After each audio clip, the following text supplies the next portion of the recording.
Hello folks, we come to the part 2 video of this exercise 5.2, and we are continuing with our derivatives. I hope we have to have the memory of all the derivatives that we had written in the previous part. The table has to be there in your memory.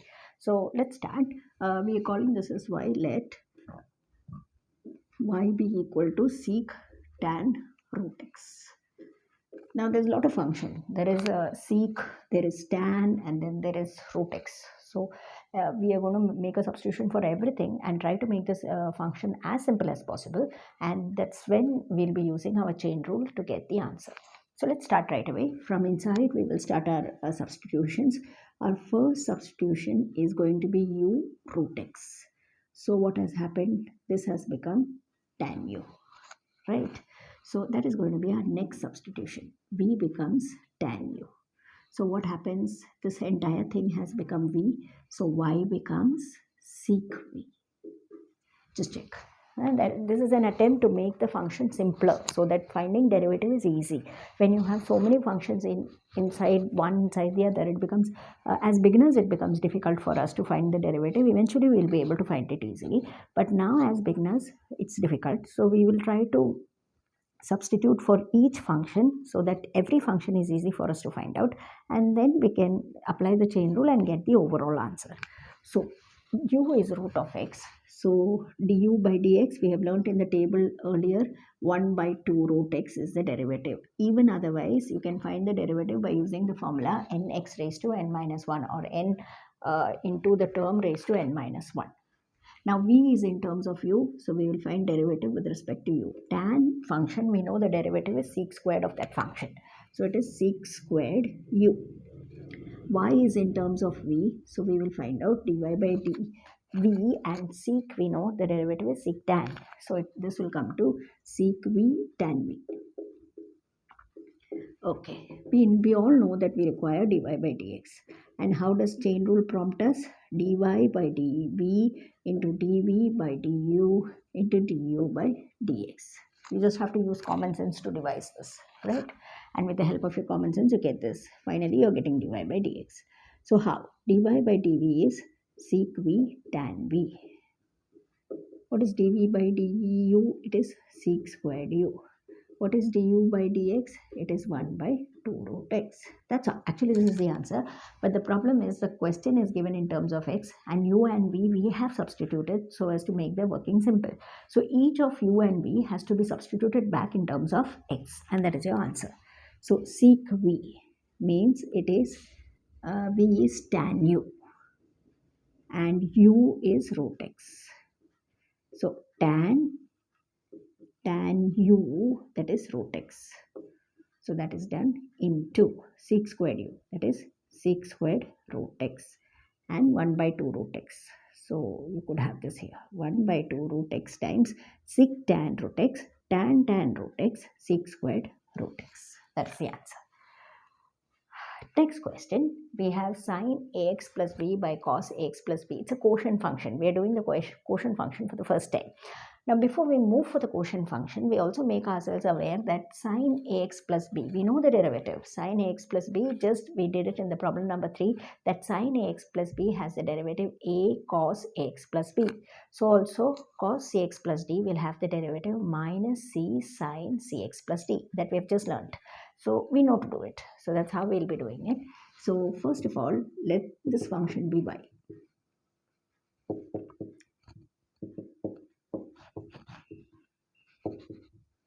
Then, in order to make things simple, we'll call u as a numerator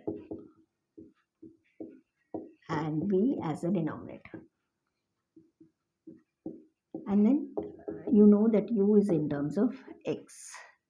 And that we have seen it in the previous problem number 3. We know that this is a cos ax plus b, and dv by dx also by that same thing, it's minus c sine cx plus d.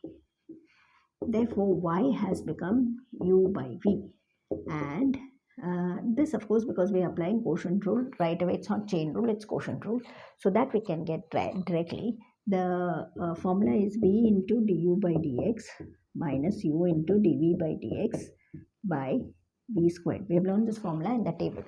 So whenever you have a quotient of a function, this is a formula that you're supposed to use to get the derivative.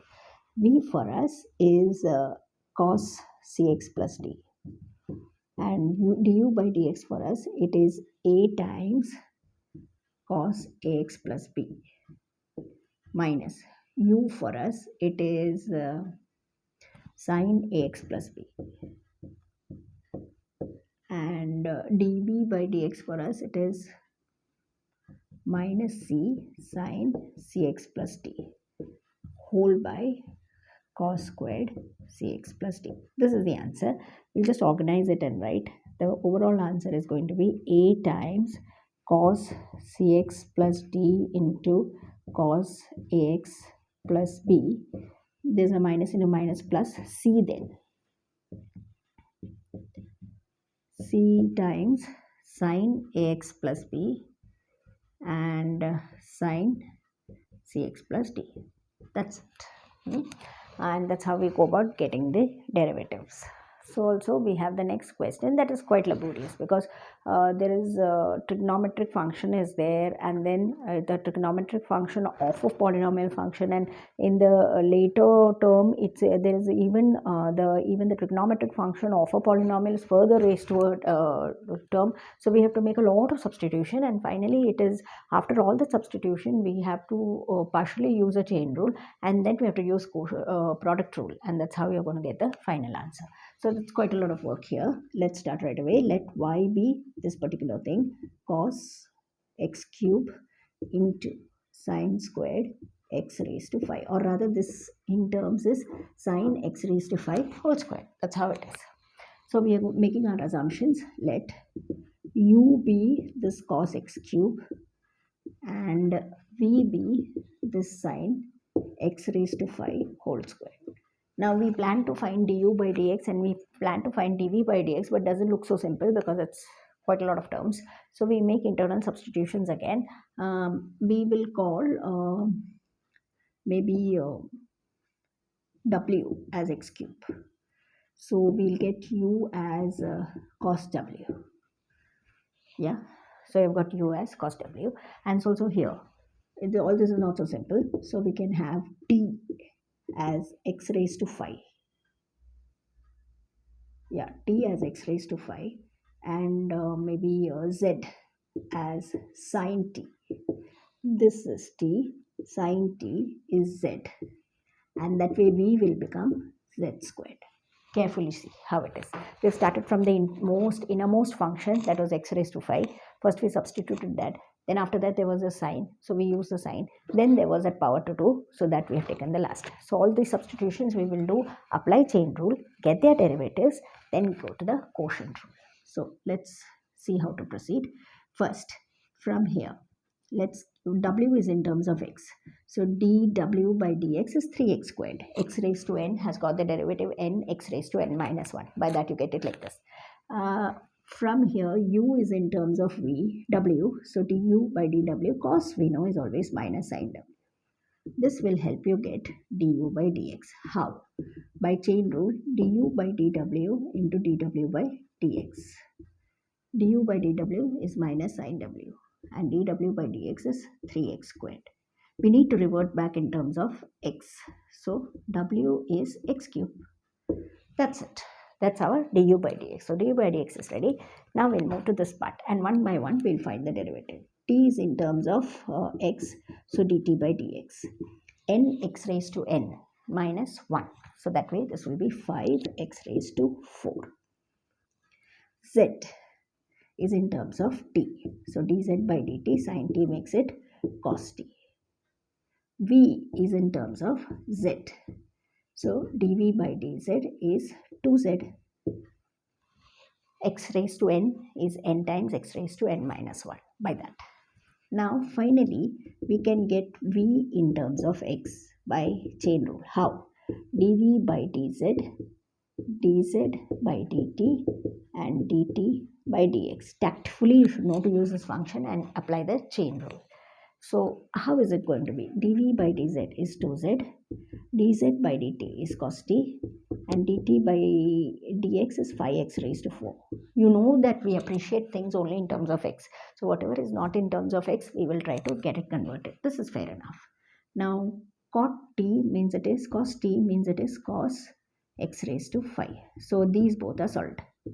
2z means it is z is sin t. So it is 2 sin t. So let's have all this multiplied. 5 into 2, 10. X raised to 4. T is x raised to 5.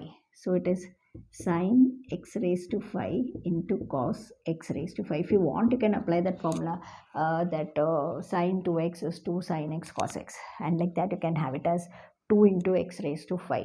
And that not necessary. You can keep it like that. If you want, you can do it.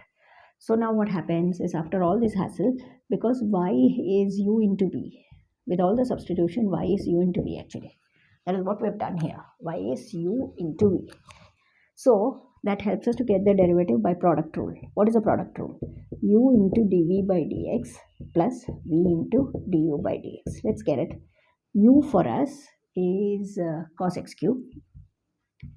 dv by dx is this huge thing. 10 into x raised to 4 sine x raised to 5 cos x raised to 5. That's it. Then v for us, it is sine squared x raised to 5 or sine x raised to 5 the whole square. That's your wish. You can write it the way you want. And du by dx is minus 3x squared sine x cube. We just need to make it more presentable by putting the numbers out. 10, then cos x cube sine x raised to 5 cos x raised to 5 plus, not plus, minus 3 sine squared x raised to 5, x squared is also there, sine x raised to 3. That's about it, right? So technically and neatly, when you proceed, it's not so difficult, but then it has to be done systematically. Next problem is not so difficult. We have 2 times root cos, it is 2 times root cot x squared. Many functions are there, but manageable ones. We have, let y be equal to 2 root cot x squared. As usual, we will move from the innermost functions and go in for substitutions. So let u be first x squared. So this has become now cot u. So v can be cot u. So y can become 2 root of v. Yes. So du by dx, first derivative, u in terms of x. So 2x, nx raised to n minus 1. Cot, we have not written the derivative there. When we were taking the table, the derivative of cot function is like tan.